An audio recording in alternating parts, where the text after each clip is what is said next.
좋은 아침입니다. 오늘 말씀은 호세아 9장입니다. 우리가 이미 알고 있는 것처럼 이스라엘 백성들은 바알을 숭배하는 음행을 벌이고 있었습니다. 바알은 폭풍우와 또 비, 그리고 풍요의 신으로 여겨져 있었고 농사를 짓는 이스라엘 백성에게는 너무 필요한 신이었죠. 예. 이스라엘 백성들은 바알을 기쁘게 하면 그가 비를 내려서 농사를 도와주고 큰 수확을 거둘게 해줄 것이라고 이제 믿었습니다. 이스라엘 백성들은 다시 말해서 바알에게서 밥이 나올 거라고 기대했던 것이죠. 그런데 실상은 어떻습니까? 정말로 바알이 비를 내려주는 존재입니까?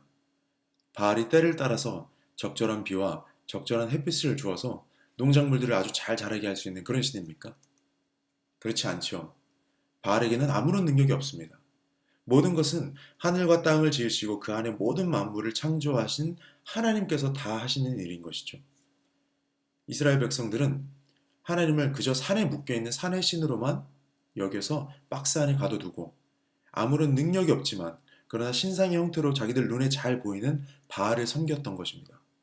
호세아가 이야기합니다. 1절부터 3절까지 말씀입니다. 이스라엘아 너는 이방 사람처럼 기뻐 뛰어놀지 말라. 내가 음행하여 내 하나님을 떠나고 각 타작마당에서 음행의 값을 좋아하였느니라. 타작마당이라 술틀이 그들을 기르지 못할 것이며 새 포도주도 떨어질 것이요. 그들은 여호와의 땅에 거주하지 못하며 에브라임은 애굽으로 다시 가고 아수르에서 더러운 것을 먹을 것이니라. 너희들은 바알에게서 밥이 나올 거라고 생각했지? 한번 봐라. 과연 누가 너희에게 밥을 주는지, 바알이 너희에게 밥을 줄 수 있는지 한번 보자 이겁니다. 너희의 필요를 채워주는 존재는 바알이 아니라 바로 나 하나님이다 라고 말씀하고 계신 것이죠.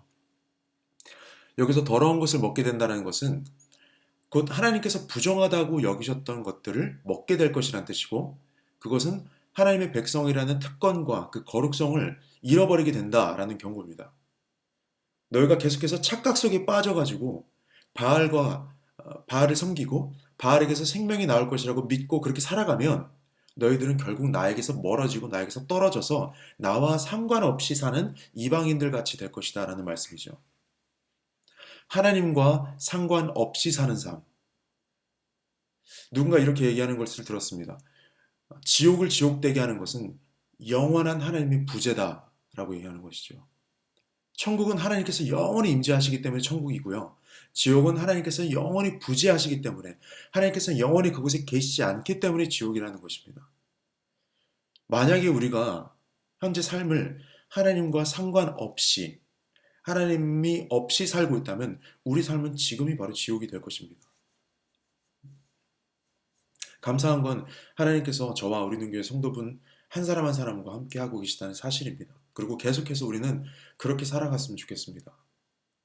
그럼 이스라엘 백성들은 왜 그렇게 밥을 준다고 믿었던 그 바알에 집착했을까요? 밥이고 생명이기 때문이죠. 밥은 우리에게 생명을 줍니다. 우리는 밥을 먹어야 살 수 있습니다. 우리가 사는 지금의 사회에서 이해한다면 이 밥은 곧 돈이죠. 돈이 있어야 생활을 하며 살아갈 수 있습니다. 그런데 우리가 주위를 이렇게 둘러보면 어렵지 않게 하나님과 전혀 상관없이 사는 사람들이 하나님과 전혀 상관없는 방식으로 재물을 모으고 풍요롭게 살아가는 모습들을 볼 수 있습니다. 그러나 하나님께서는 그들에게는 생명이 없다라고 말씀하십니다. 11절 말씀입니다. 에브라임의 영광이 새같이 날아가리니 해산하는 것이나 아이 베는 것이나 임신하는 것이 없으리라. 해산하는 것, 아이를 임신하는 것은 곧 생명을 낳는 일이죠. 우리가 하나님을 떠나서 하나님과 상관없이 살아가면 우리는 생명을 낳는 일을 할 수가 없습니다. 하나님과 상관없는 방식으로 얻어진 재물이 과연 하나님께서 원하시는 일인 생명을 낳는 일을 할 수 있을까요? 부모의 마음을 아프게 하는 방식으로 벌어들인 그 돈이 그 돈으로 부모를 부양한다고 해서 부모가 기뻐할 수 있을까?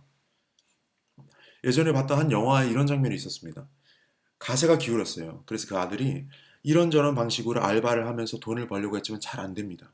그러다 결국에는 대출 사기라는 것에 뛰어들어서 사기를 통해서 이제 돈을 벌었어요. 엄청난 돈을 벌죠. 그리고 그 집에 본가에 박스에다가 돈을 가득 채워가지고 보냅니다. 계속 보내요. 시간이 지나고 아들이 집을 찾아가는데 여전히 부모님은 단칸방에 살고 계세요.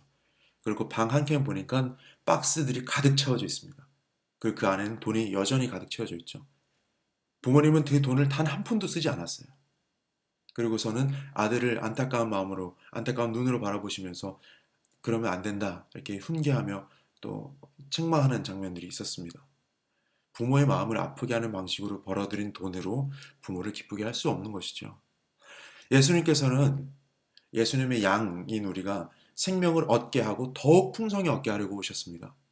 우리는 예수님의 제자들이고 예수님의 제자가 되길 원하고 예수님의 제자들은 예수님께서 하신 일들을 따라하는 자들입니다. 예수님께서 하길 원하시고 예수님께서 기뻐하시는 일을 하는 자들입니다. 그렇다면 우리 또한 이 세상으로 하여금 생명을 얻고 더욱 풍성히 얻게 하는 일을 해야 합니다. 그것이 우리가 늘 지금까지 배워왔던 인대인 하는 것이고 곧 복음적인 삶을 사는 것이죠. 그래서 오늘도 우리가 하루를 선한 고민으로 한번 시작해보는 것이 어떨까 생각합니다. 오늘은 누구에게 어떤 방법으로 생명을 얻게 할까? 그리고 어떤 방법으로 그 생명을 더욱더 풍성하게 할 수 있을까? 우리가 이런 고민들을 계속해 나갈 때 우리를 더욱더 하나님과 상관 있는 자들로 빚어가게 될 줄 믿습니다. 오늘도 하나님과 상관 있는 방식으로 살아감으로써 생명을 잉태하고 더욱더 풍성하게 하는 하루가 되기를 축복하고요. 저 또한 그렇게 살기를 다짐합니다. 좋은 하루 보내세요.